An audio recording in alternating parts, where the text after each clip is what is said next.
Bien, ¿cómo estamos? Bueno, acá estamos listos para comenzar lo que sería la segunda parte del sistema nervioso, para ver esta unidad 8 que sería, y nos estaría faltando solo eh, ver sistema reproductor, y ahí tendríamos la unidad 9 que sería la última unidad, y estaríamos en condiciones de ir al tercer parcial. Eh, Vamos a ir largando con la clase y ya puede ver otras cositas que me interesa comentarles también. Bien, habíamos quedado el otro día hablando acerca de cómo estaba dividido este sistema nervioso, ¿sí? Este sistema nervioso central y este sistema nervioso periférico. Esta es como la división principal. Van a encontrar otras divisiones u otras subdivisiones que tiene que ver con el sistema nervioso autónomo, el sistema nervioso simpático, el sistema nervioso parasimpático, el sistema nervioso entérico. Es decir, una división más profunda, más marcada. Me interesan claramente que entiendan esta, que es la principal, eh, y que conozcan de manera clara cómo es que funciona, ¿sí? Luego lo otro más adelante probablemente volvamos a retomarlo en alguna otra. Habíamos estado hablando que este sistema nervioso central tenía, eh, o lo encontrábamos representado en dos áreas en términos funcionales y anatómicos.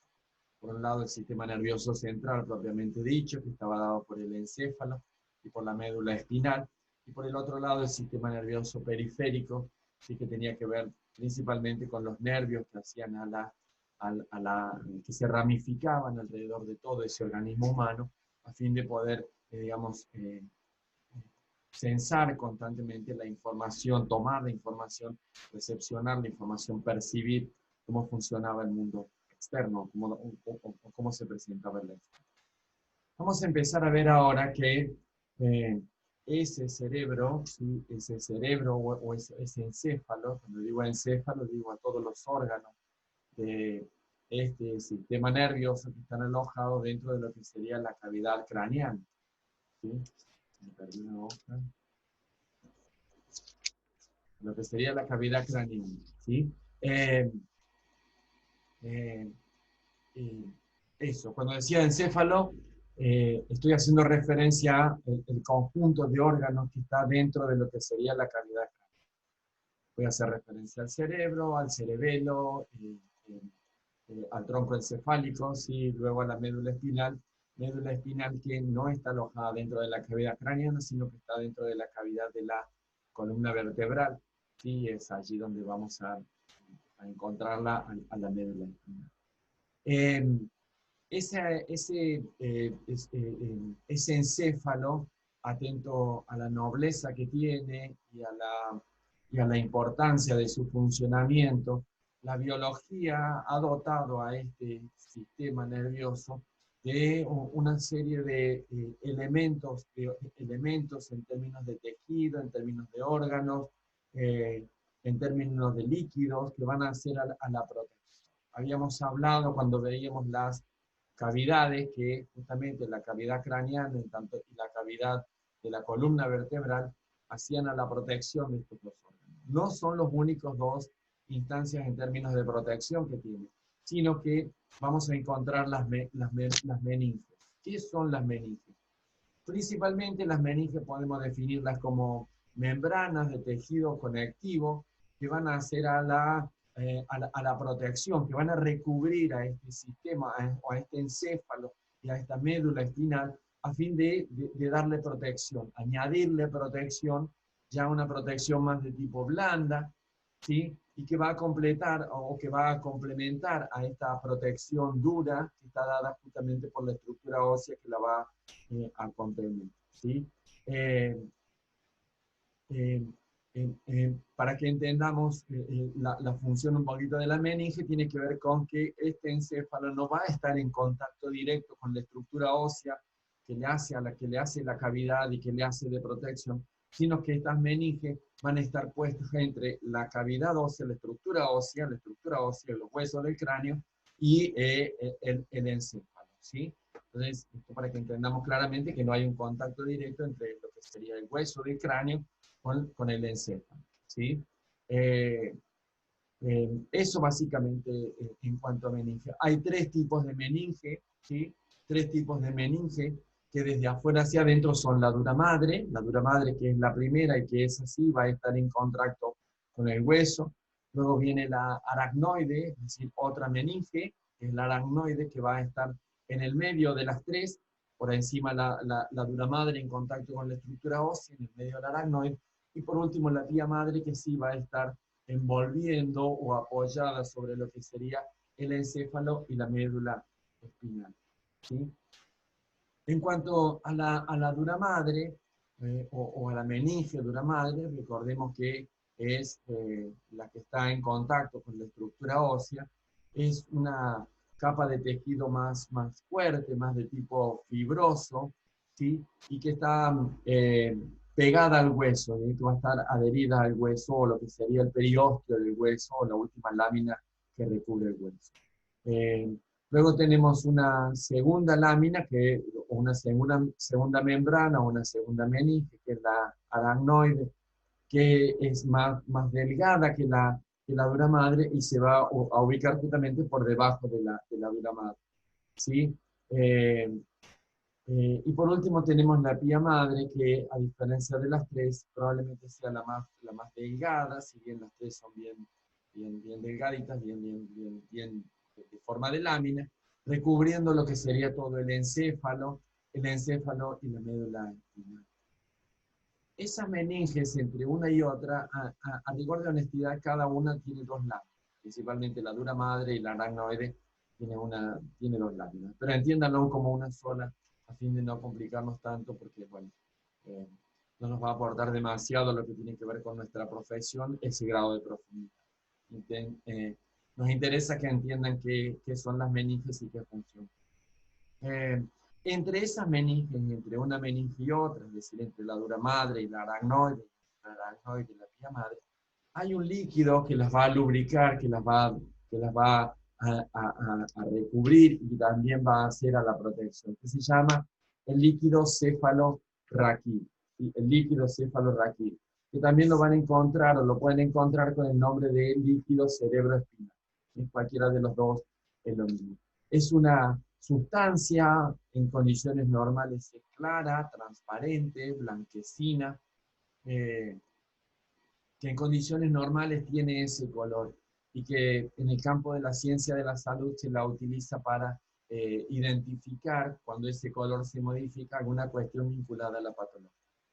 Habrán escuchado hablar en algún momento de las meningitis, de las famosas meningitis bacterianas, virósicas. Bueno, se toma una muestra de este líquido que está intermeningio o entre las meninges, se lo estudia, porque es un líquido que en términos funcionales, digamos, en términos de volumen anda en alrededor de 80, 100, 150 mililitros como máximo, ¿sí?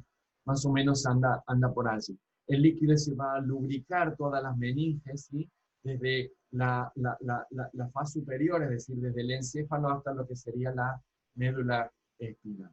Tiene una función de protección, al igual que las meninges, en esta cuestión de mitigar, de amortiguar, de minimizar cualquier tipo de impacto en términos traumáticos que pueda tener tanto la médula espinal como el encéfalo, ¿sí? Y también eso en términos de protección física. También tiene una cuestión vinculada a lo que hace a la protección química. Es decir, esa sustancia hace de barrera para impedir que a este tejido nervioso tan noble, tan importante en el funcionamiento del organismo humano, sea alcanzado por cualquier tipo de bacteria, u hongo, o virus, ¿sí? Entonces, hace como una especie de sustancia antibiótica.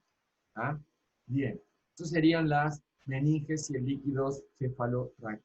Vamos a mirar un poquito ahora cómo está constituido ese encéfalo, ¿sí? Cómo está constituido el encéfalo. Básicamente vamos a encontrar el cerebro, ¿sí? El cerebro como órgano que tiene que ver con, eh, como el asiento de la inteligencia, podríamos llamar, ¿sí? Eh, eso, básicamente. principalmente el cerebro. Entonces, dentro de lo que sería el encéfalo, la estructura del encéfalo, y dentro de la cavidad craneana, vamos a encontrar el cerebro, que ahí vamos a ver cómo está constituido, vamos a encontrar el cerebelo, también vamos a encontrar lo que sería el tronco encefálico, ¿sí? Tronco encefálico, ¿tá? Ahí vamos a ver cómo está dividido ese tronco encefálico. ¿Sí? Vamos a empezar mirando un poquito cómo está constituido el cerebro.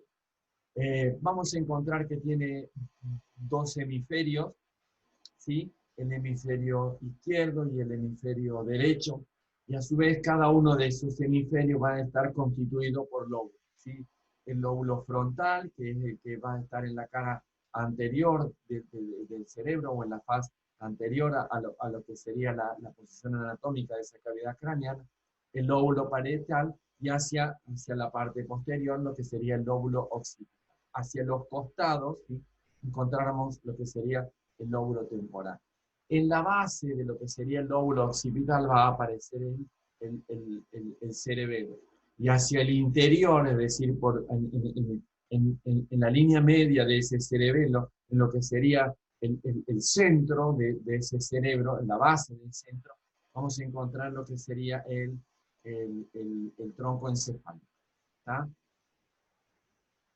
En términos funcionales, tanto anatómicos como fisiológicos, el cerebro es el centro, el asiento de la inteligencia, ¿sí?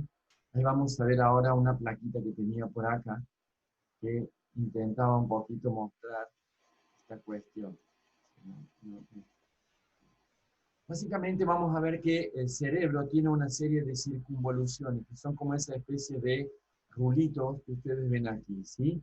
Cada uno de esos rulitos o de esas circunvoluciones, en realidad se llaman así, circunvoluciones del cerebro, vamos a encontrar centros que tienen que ver con todo este funcionamiento que hace a la inteligencia. Los centros auditivos, perdón, los centros visuales, los centros de la memoria, los centros de la correlación, los centros de la asociación, todo lo que tiene que ver con la posibilidad de hablar, de articular las palabras, de construir las palabras, todo lo que tiene que ver con escribir, con relacionar, con calcular, con componer, con crear. Aparece todo aquí en lo que sería este cerebro, ¿sí? Aparece también en el cerebro todo lo que tiene que ver con esta capacidad o con lo que sería el asiento de la memoria. Es decir, la historia de la persona se va registrando allí y es lo que nos permite recordar nuestro pasado, ¿sí? Identificar el presente, asociar el pasado con el presente, proyectar también todo lo que sería con el eh, la, la vida en términos de inteligencia, en términos de construcción, en términos de producción, en términos de creatividad, está sentada en el cerebro. Vamos a encontrar dos hemisferios, sí, el hemisferio derecho y el hemisferio izquierdo. Cada uno de ellos claramente identificados en términos fisiológicos. Para el caso del hemisferio izquierdo, es el hemisferio más que tiene que ver con lo razonal, con lo analítico, tiene que ver con lo lógico, tiene que ver con lo interpretativo en términos de razón, ¿sí? Tiene que ver con lo que hace a la planificación, ¿sí?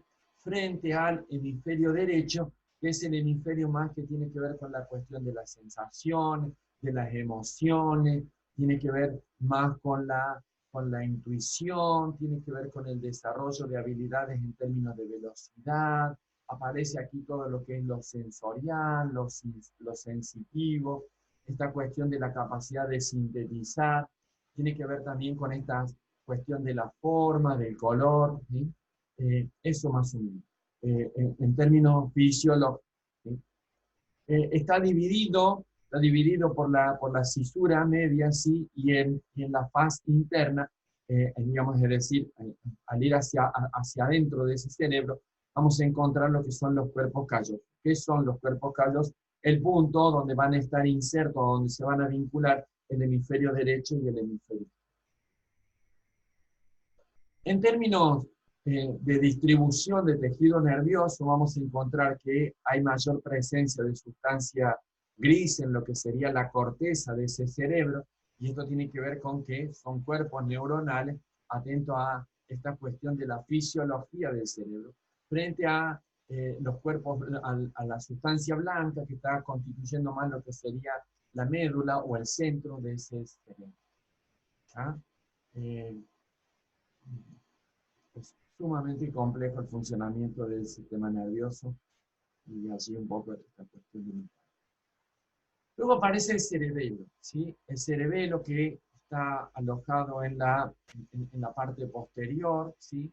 Eh, por debajo de lo que sería el lóbulo occipital, ¿sí?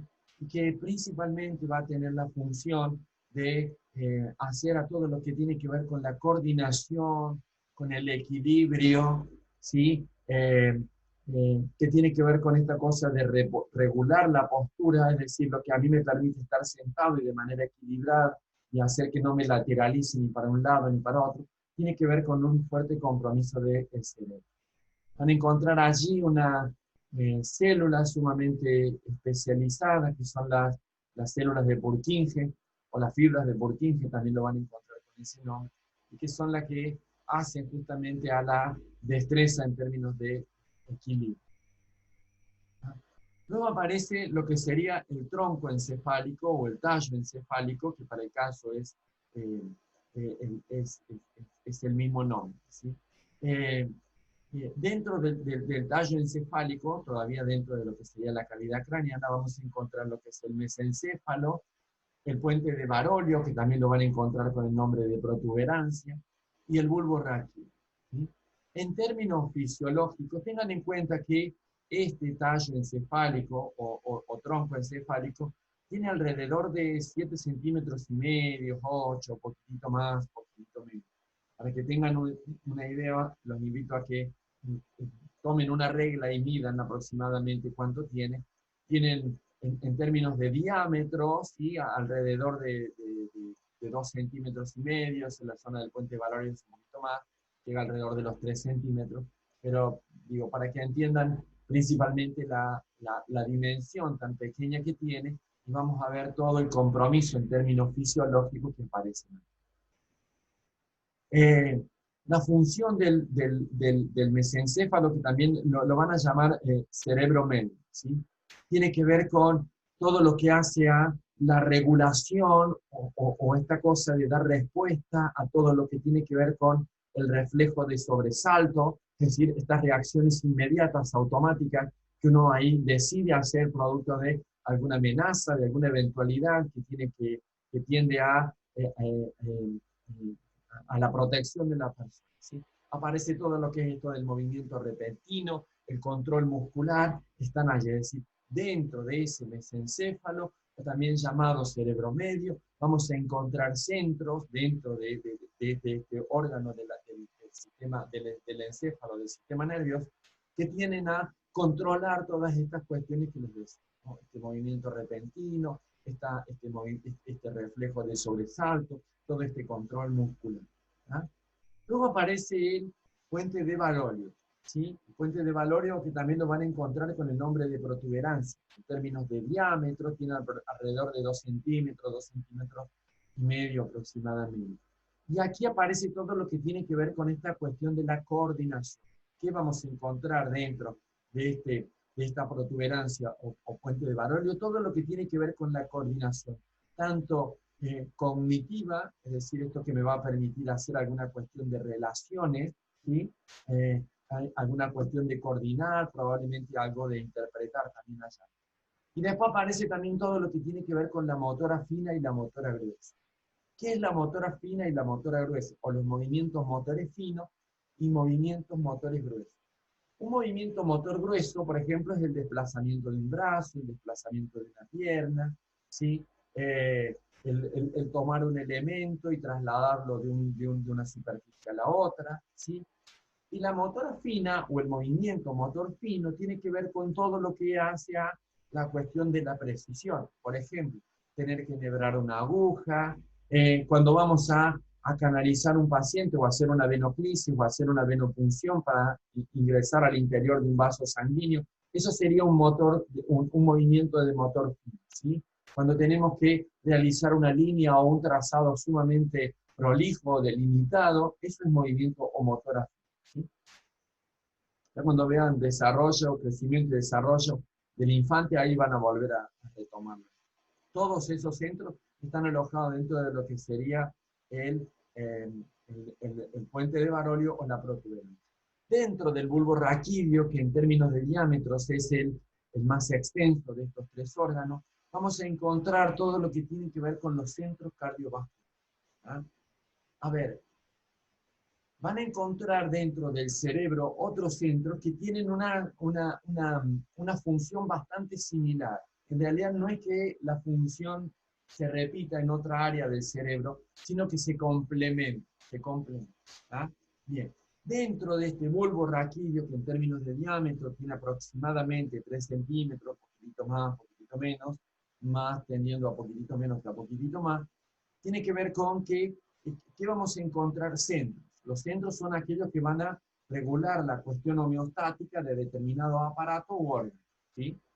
Aquí básicamente vamos a encontrar todo lo que tiene que ver con los centros cardíacos, ¿sí? Los centros que van a regular el latido cardíaco, los centros que van a hacer al calibre de los vasos, los centros que van a hacer a la frecuencia cardíaca, es decir, los que le van a dar la velocidad a ese ritmo cardíaco. Vamos a encontrar también toda esta cuestión de los centros que hacen al ritmo respiratorio, ¿sí? Va a aparecer aquí también esta cuestión de los centros que tienen que ver con el reflejo del vómito, es decir, eso que nos hace eliminar el contenido gástrico de manera súbita. Bien, los centros están aquí, ¿está? Todo lo que tiene que ver con la deglución, esta posibilidad de tragar, los centros que regulan la deglución, ¿sí? La fase involuntaria de la deglución, esta capacidad de estornudar, ¿sí? Esta capacidad de tener tos toda vez que alguna sustancia extraña ingresa a la vía respiratoria, también se encuentran aquí. También aparece aquí el centro del hipo, entre otros. Vemos que en una medida sumamente pequeña, como es este tallo encefálico, vamos a encontrar una serie de funciones sumamente nobles y que de no estar presentes son incompatibles con la vida. ¿Se acuerdan cuando veíamos el otro día los diferentes tipos de respiración? Y había uno que se llamaba la respiración de Biot, que era un tipo de patrón respiratorio que acusaba digamos, era característico de alguna alteración de una lesión de tipo nervioso del tejido nervioso. Bien.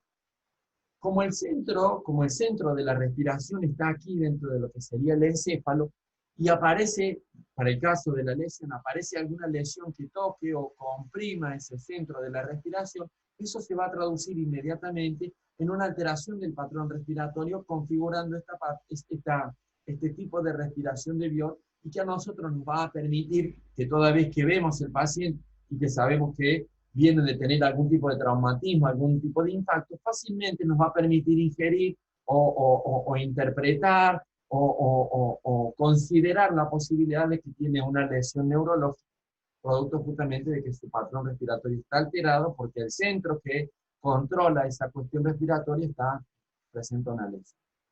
Esto sería más o menos lo que vamos a encontrar dentro de lo que sería el tallo encefálico, ¿sí? Tallo encefálico y dentro de la cavidad. Vuelvo a decirles, son las funciones principales que nos interesa que compren. ¿Ah? Vamos a ver ahora un poquito cómo está constituida esta cuestión de la médula espinal, que sería el otro órgano que va a estar constituyendo lo que sería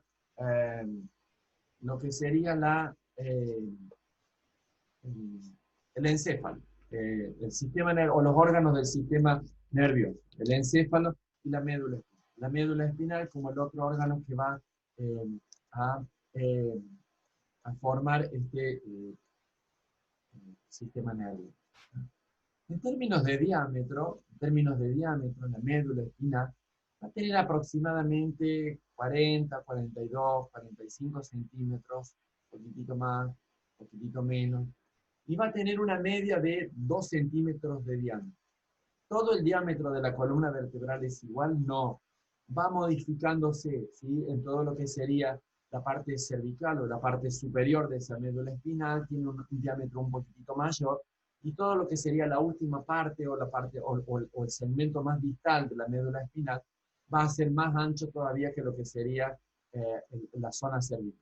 Mientras que en la parte dorsal o torácica, esa médula espinal tiene un diámetro menor. Está inserta dentro de lo que sería la columna vertebral, la estructura ósea que la contiene, y va a cumplir la función justamente de recepcionar información, enviarla al cerebro y también hacer de canal de devolución. Una cosa que quería contarles y que me olvidé el otro día o en la clase anterior no fui muy claro, la información nunca va a viajar por la misma línea. Es decir, vamos a tener una cuestión que tiene que ver con lo aferente, ¿sí?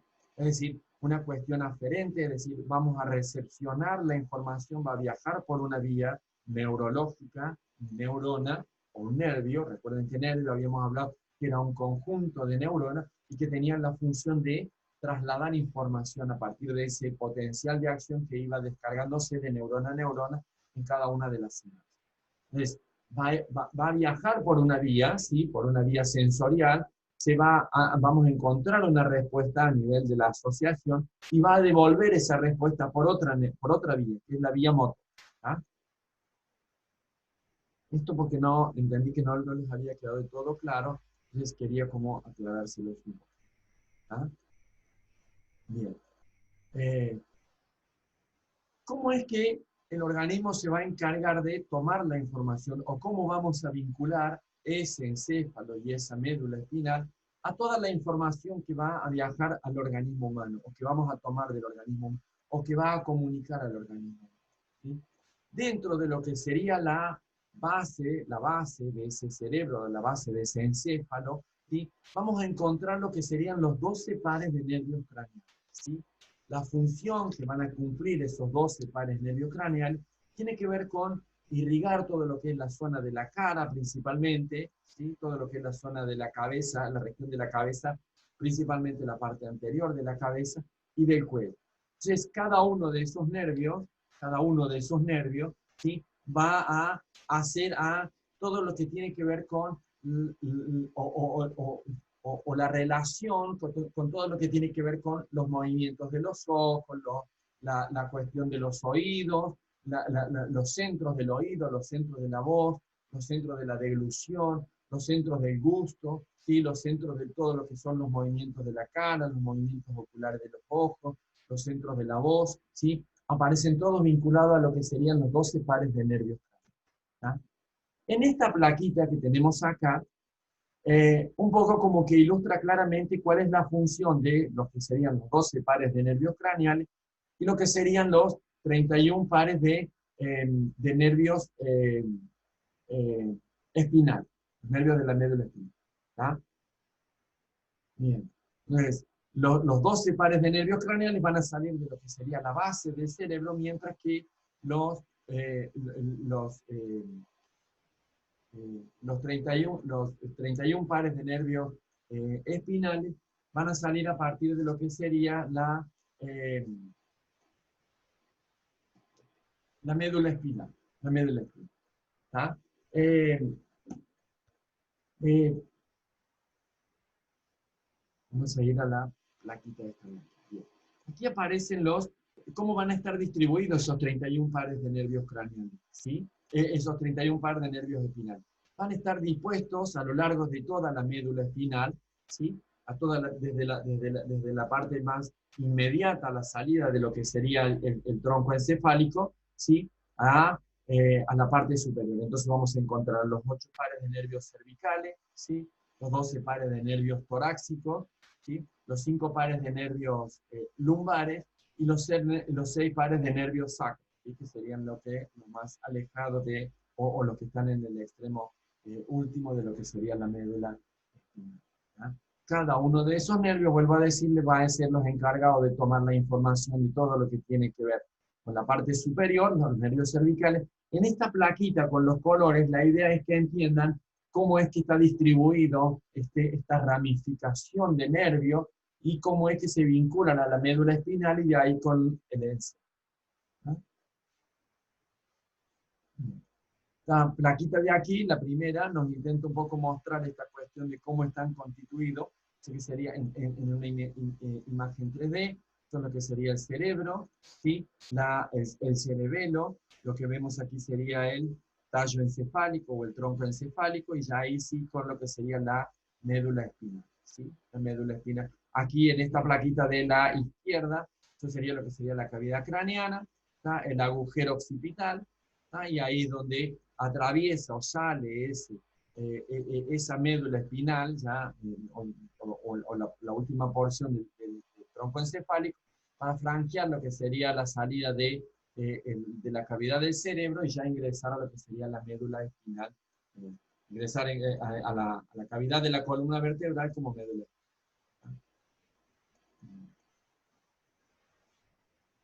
Bien, si ustedes lograron entender claramente cómo es esta cuestión de la fisiología, o cómo es esto que funciona este sistema nervioso, ustedes recuerden que tenía tres funciones principales o básicas, tenía que ver con recepcionar, ¿sí? con esta cuestión sensitiva, la cuestión motora, y esta cuestión de asociación, perdón, y esta cuestión motora. Es decir, cómo recibía la información, cómo la procesaba y cómo la devolvía. Un poco como que han entendido esta cuestión de funcionamiento. Luego, a medida que avanzan un poquito más en esta cuestión de la profundidad del estudio o del análisis de los órganos, van a entender que siempre la cuestión fisiológica gira por allí. Bien. ¿Cómo vamos a evaluar? Es decir, yo al encontrarme con un paciente, independientemente del servicio en el que yo esté trabajando, ¿cuáles son las cuestiones que a mí me van a permitir, a nivel, digamos, de observación, poder identificar si su sistema nervioso está funcionando de manera adecuada o no? ¿Verdad? Bien, una de las cuestiones que tiene que ver es el nivel de conciencia. Es decir, que una persona esté consciente. ¿Verdad?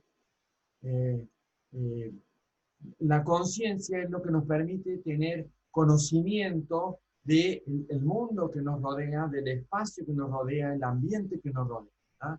Entonces, el nivel de conciencia es un elemento que vamos a utilizar para considerar si está, digamos, si su sistema nervioso está funcionando de manera óptima.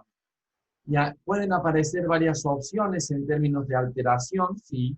Voy a decir que su nivel de conciencia es óptimo si lo veo que está lúcido, decir que entiende claramente dónde está. Yo hoy soy una persona que estoy en un nivel de conciencia óptima, sí, porque soy consciente de que estoy elaborando una clase de sistema nervioso para los estudiantes de enfermería de primer año, que tengo que preparar un examen parcial, que tengo que tratar de ser todo lo más claro posible, es decir, tengo conciencia de lo que estoy haciendo. Estoy ubicado en términos de tiempo, en términos de espacio, estoy coordinando las palabras adecuadas o las que yo entiendo que son las óptimas para que cada uno de los estudiantes pueda entender, pueda comprender, pueda elaborar una cuestión conceptual, interpretativa. ¿Ah? Bien, eso tiene que ver con un nivel de conciencia óptima. Después aparecen otros que comienzan a correrse ya y empiezan a configurar lo que serían los niveles de conciencia patológica. Entonces allí aparecen todos estos. El estupor, el obnubilado, el coma, el desorientado en tiempo y espacio, ¿sí? La dislalia y la disartria. La dislalia tiene que ver con una dificultad para coordinar las palabras, para armar las palabras. Tiene que ver a veces con una cuestión de silabeo, que por ahí arrastran una sílaba a la hora de querer pronunciar algún tipo de palabra. Mientras que la disartria tiene que ver con una dificultad para coordinar las palabras, para armar una oración adecuadamente. ¿Ah? Un ejemplo de dislalia, por ejemplo, que yo les quiera pronunciar una palabra, yo, casa, y yo empiezo casa, y como que sale allá las cansadas, ¿sí? O como que sale allá lo largo. ¿Ah? Entonces, cuando ustedes interrogan a un paciente en un servicio y ven que aparece esta cuestión de un silabeo por allí o una dificultad para pronunciar la palabra, para decir la palabra, para comunicar algún tipo de expresión en términos sonoros. Entonces, ese es un indicador de que el sistema nervioso no está en óptimas condiciones. ¿Tá? Y la disartria tiene que ver con que arman una oración donde una palabra con la otra no tienen relación, no hay una conexión.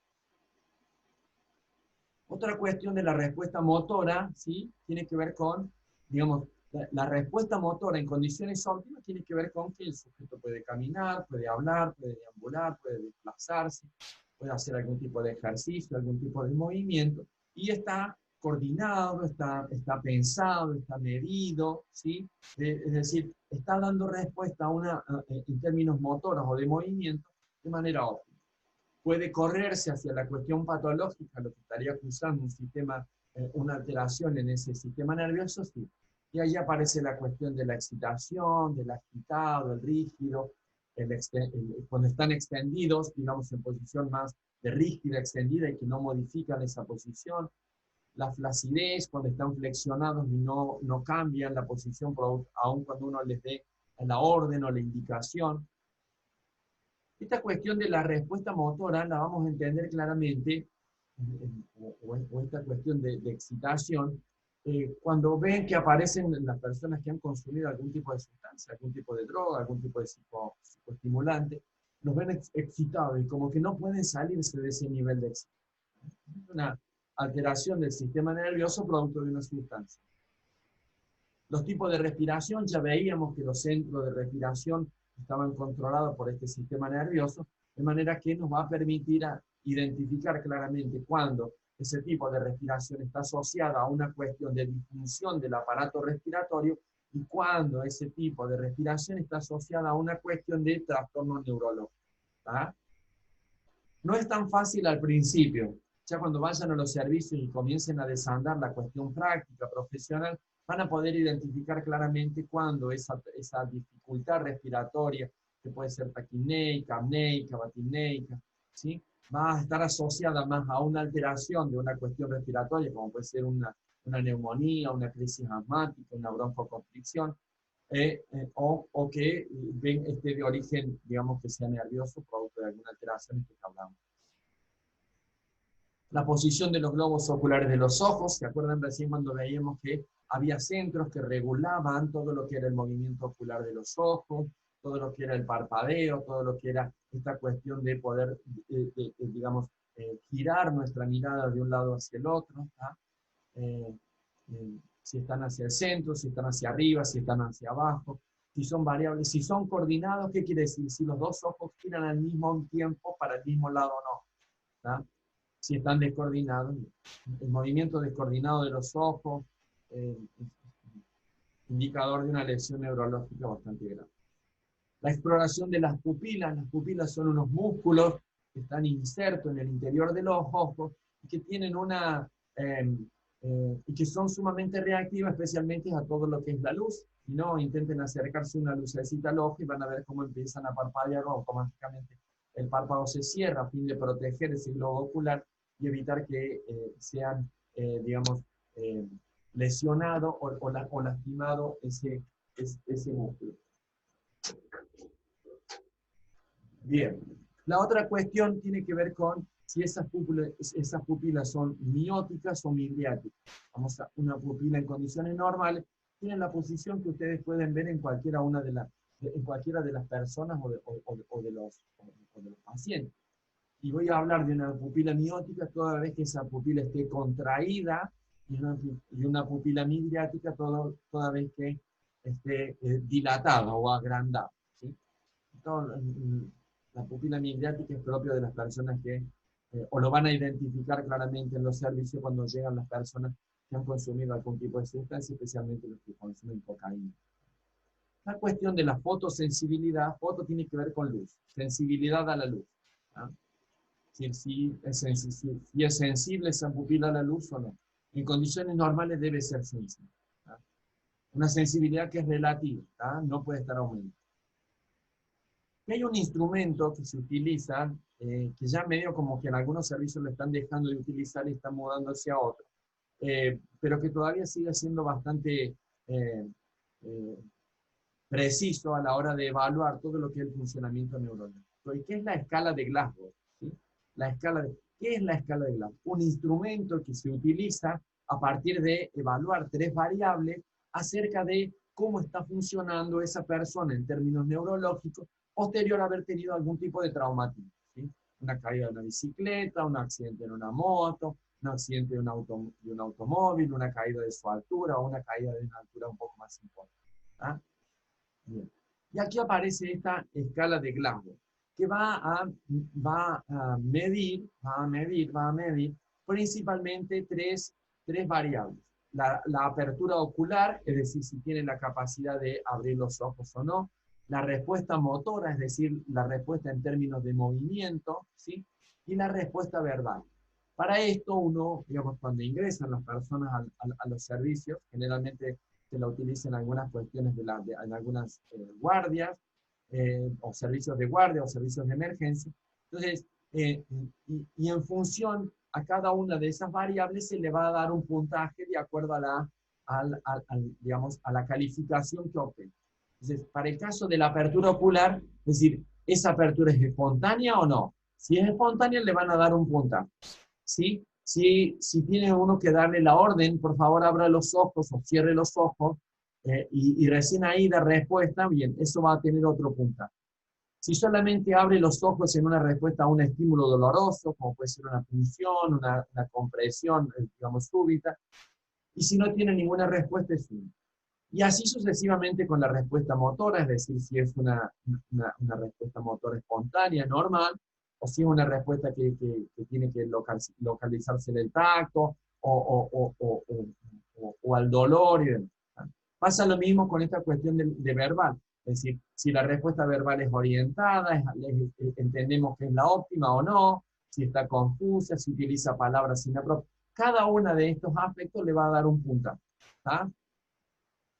Luego, ese puntaje se va a sumar en cada una de esas escalas y va a aparecer la clasificación que le vamos a dar. ¿Sí?